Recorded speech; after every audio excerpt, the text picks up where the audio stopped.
Hey everybody, I hope everybody is doing well.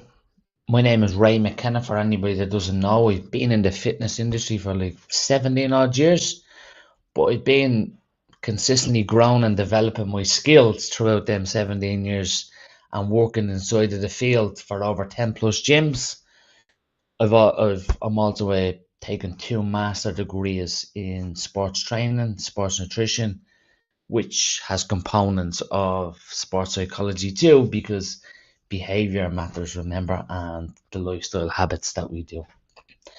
Today in this video, I would like to break down three habits that you can consider to be able to get lean, which is specific to how you perceive yourself to get lean, and also improve your fitness. And the reason why I want to discuss getting fit, because a lot of the times when we get lean, we forget about the most important aspects about fitness, about improving our fitness, improving the function of our mitochondria, which is a powerhouse of our cells, which is very, very important for aerobic health.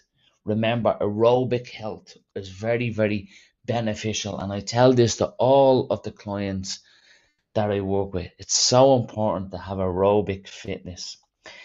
So the first one I would recommend is finding out like how many days a week you can train a weight training program. Because when you want to get lean, right, you possibly want to either gain muscle, which body recomposition, which is building muscle and losing fat at the same time, it can happen, okay? But it's best probably to go for a slight caloric surplus, which means having an excessive amount of energy that you can eat on a day-to-day basis.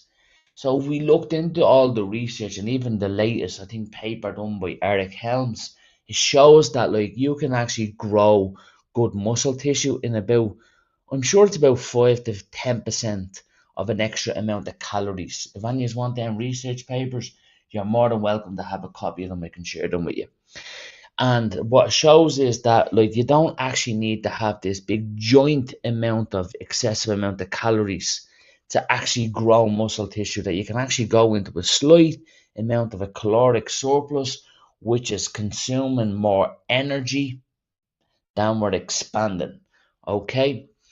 But you may just have like loads of body fat to lose. You could be 20% body fat, you could be 15% body fat, and you just want to get really, really lean.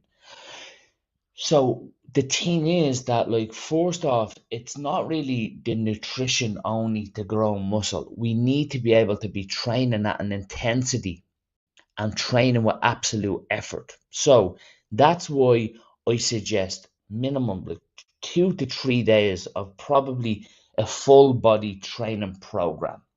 And the reason why it's a full body training program, it's going to allow us to hit with training frequency of the same muscle groups over a week.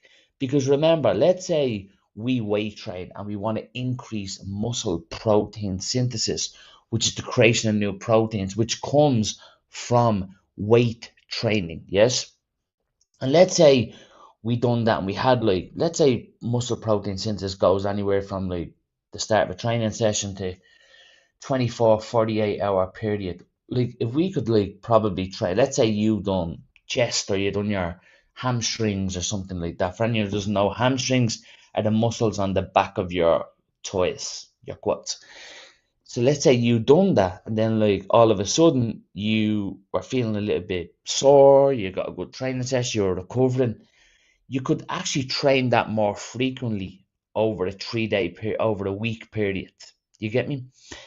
And there is some even great research on like, because like, just sorry to cut across, years ago we used to think like, oh, you must train like and take all this big long recovery, and you can only train these one body part 5 days a week or split it up. But like, if you look at the research and how science has grown, of the like people are doing now 5 and 6 day full body workouts every single week, because the science is evolving, guys. You get me? The scientific work by great experts is evolving and showing us that we can actually train more frequently. But before looking into your training program, what sets up for you, I'd ask you a question. Wait, what can you do consistently? Because when you go into this calorie deficit and you're looking to create muscle protein synthesis, when you go into an energy deficit, which is consuming less calories, depending on how severe that is, muscle protein synthesis decreases. This is what not a lot of people speak about all the time. Your muscle protein synthesis, the creation of new proteins, the building of muscle tissue becomes more favorable when you're in an energy deficit. When you're in an energy surplus to grow muscle tissue, depending on your body fat level, that increases, but it's the exercise and training that helps that increase. Don't forget that. And what I mean by that is we should be progressively overloading with our training that we're doing. So think of this. Let's say you are going back to the chest and hamstrings. Are we actually making progress with that training over a 1 month, 2 month, 3 month, 6 months, and over a year? Are you actually getting stronger? Are you actually able to move more weight? And that is why the training frequency that you set up, the exercise technique that you have, the amount of fatigue, which if you look into like the fatigue that you probably develop in your training program, may prevent you from getting stronger with your lifts. You might be someone that doesn't track your training. Someone told you that that's probably not important, but how do you know you're progressively overloading? How do you know that you're actually making progression with your lifts? You can't just keep using your mind all the time. Like, let's be honest, unless you're Einstein. But like, think about it. Like, so we can actually start tracking our workouts and see, like, are we using these training principles that have always stood the test of time inside of the scientific literature in weight training? Because we need to be making sure that we're increasing muscle protein synthesis. That's where like, where are we drinking proteins? Where are we eating proteins if we're not actually causing our bodies to even need them proteins, to even use them proteins? Make sense? So just really, really think about how many days can you do consistently with your training program? That's number one. I would suggest start up 3 full bodies, 3 days a week. If you want, increase that to 4. You can increase that to 5. But I'd look into first, am I making progress with my training? Number one. Number two is, am I sleeping 6 to 7 hours a night? And the reason why I say that is because 8 hours I would recommend if you can get that, but I don't really believe that many people can actually get that through this world today. But if you can, go for it. And then the other thing is, like, are you feeling aches and pains? Do you feel demotivated? Do you feel like that, like you are always going around like with, like, say for example, getting sick all the time, getting little flus all the time? Because then you could probably look into, right, I'm sleeping well, I'm recovering really good, my motivation to train is quite high, my lifts are going up in the gym, my volume is going up. So just for anybody, what volume is, the body does respond to volume. The volume of work, it's the amount of sets, the amount of repetitions that you do. For anyone who doesn't know what repetitions are, it's like, let's say you go into the gym and you do, like, you hear like you do an exercise 10 times, like meaning you get the weight, you lift it 10 times. That would be like 10 reps. You can do 15 reps.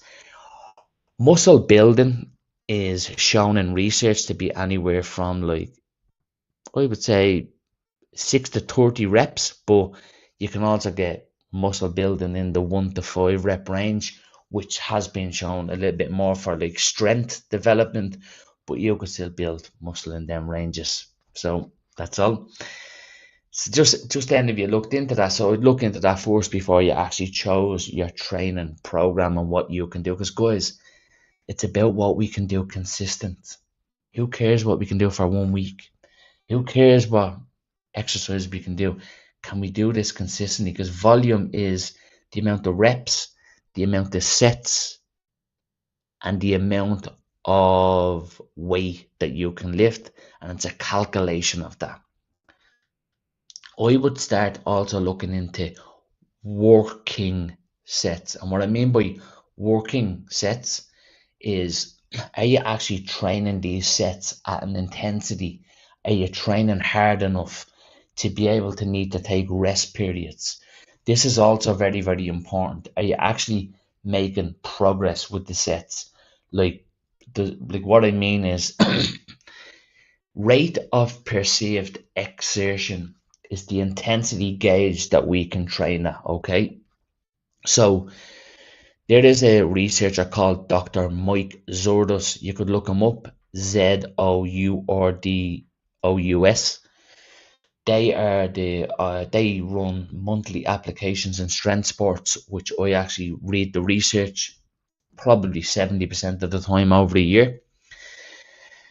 And that what they done is you have like 10 10 RPE would mean that your intensity is at like 10, that's your maximum amount of intensity, that's nearly failure. 9 would mean that you are at 1 rep shy of failure.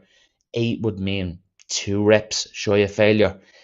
And they done loads of studies on participants, and basically they noticed that like most people even training in the gym, typically on a week to week and day to day basis, are probably training between a 5 and 6 RPE. This would probably not even be enough to give you a training effect and a training stimulus to be able to increase muscle protein synthesis and to be able to make change. That's why I always say to people, like, see the sets that you're actually doing. Are you training them near enough to failure? Make sense? Are you training them at about like a 1 or a 2 RPE? And meaning like leaving 2 reps in reserve to be able to improve your fitness, to be able to improve your fitness, to be able to move more weights. Any questions on that? Let me know in the comments. Drop me a direct message. Let's get on to number two. Number two is calories and energy intake. Regardless of what you're ever told by others, the thing about calories are they are a unit of energy. They must be either stored or, if not, destroyed. Although different energy intakes may contain different macronutrient and micronutrient composition, they are still calories. If the body will not store, like if the body consumes excessive amount of calories and the activity isn't meeting the demands of them calories, your body will possibly, high chance, go through lipogenesis, which is the buildup of making more fat for fat storage.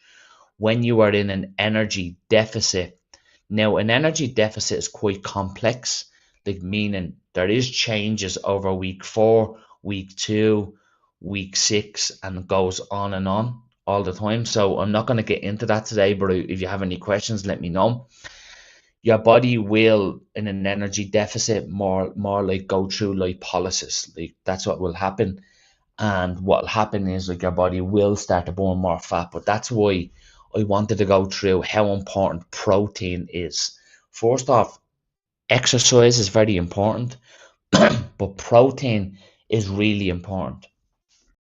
Protein helps your body repair muscle tissues and also to be able to build new muscle tissue in the process. So let's say a lot of people have a question: how much protein would you recommend based on the research? So first off, there's a lot of miscomplications in how and error in body fat measurements. Okay, even when you use DEXA scan, ISAC, stuff like that. In my master's degree, we did go through ISAC, which is, there's a level 1 and level 2, which is skin folders, which is, I've also had the opportunity to do an internship in Real Madrid. They did also use ESAC. I know that a lot of people use the ISAC in the United Kingdom and in the Institute of Performance Nutrition. It's highly recommended. John Moores University, they highly recommend it over there. And basically, but they all have error in it. So what I mean by that is it's hard to really say right, zero point 0.7 grams per pound of lean body mass, because not everybody's able to track their lean body mass. So if I was to make a recommendation, let's say you went 1 gram of protein per pound of body weight, or your targeted body weight that you're looking to achieve, you could just go with that. I don't think you're going to do anything wrong. Makes sense. And I think it's a good number to just get you into a position of like consuming protein and consuming enough to be able to hit your daily requirements. But remember, protein is also responsible for the immune system.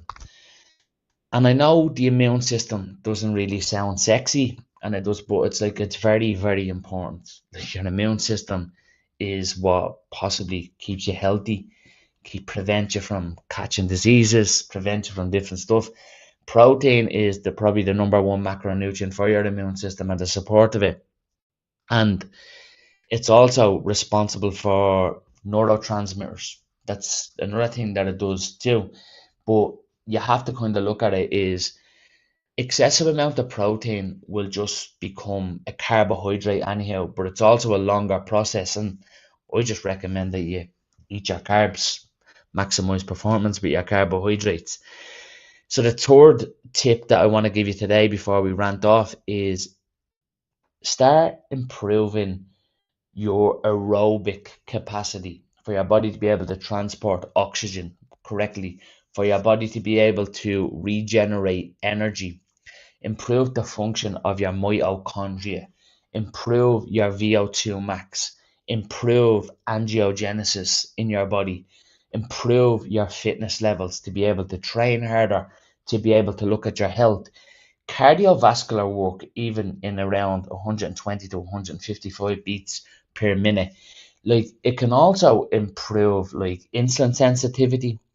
It cannot, but the function of your mitochondria is where I would look into improving. Don't just look at cardiovascular for fat loss, because if you're looking into cardiovascular for fat loss, like probably a 45-minute cardio session could burn 200 to 300 calories if you're in a fat loss anyhow. So you'd be probably best off removing food from your diet than doing that for that benefit. But it doesn't mean that cardio doesn't support fat loss, because it does. Like think of cardiovascular for your fitness level, for like long-term health. Think of it as something that you can enjoy for your mental well-being. Makes sense? Because don't look at it as something as a chore. Look at it as something like as health benefits, because it has more health benefits, especially the impact that it has on angiogenesis, which is the creation and development of new blood vessels. Like that to me is very important. And when you have a good functional mitochondria, you're going to be able to regenerate energy at much more better rates, but you're also going to be able to recover from your training sessions. And most of all, you'll probably be able to go out and have a bit of a social life. You'll probably be able to go out and get involved in your community, start playing sports again. Here in Spain, I'm lucky to be able to play paddle. I'm lucky to be able to go and do running clubs and stuff like that, but I don't look at the running clubs as like, how many calories am I burning? How many, you know what I mean? Fuck that. Sorry for the language. I just want to meet new people. I want to meet new friends. I want to get out and make fitness something enjoyable. Enjoy fitness. I want to be able to be fit. I want to be able to skip on a skipping rope. I want to be able to run fast. I want to be able to run side to side. And that's why I created the like Get Lean and Fit with Ray, because most people just want to be lean, look sharp, look great in their body, feel confident in their skin, but be fit as well. People just want to be fit, but you can combine the two of them too. Let me know if you have any questions whatsoever, or if this added any value to you. I'd love to hear it. Thanks a lot, everybody, for the support that you give all the time. I really appreciate it. Anything you ever want to know, let me know if I can help you in any way. Thank you so much, and I'll speak to you all soon. Hasta luego, my español amigos, and see you all later, the rest of you. Thank you.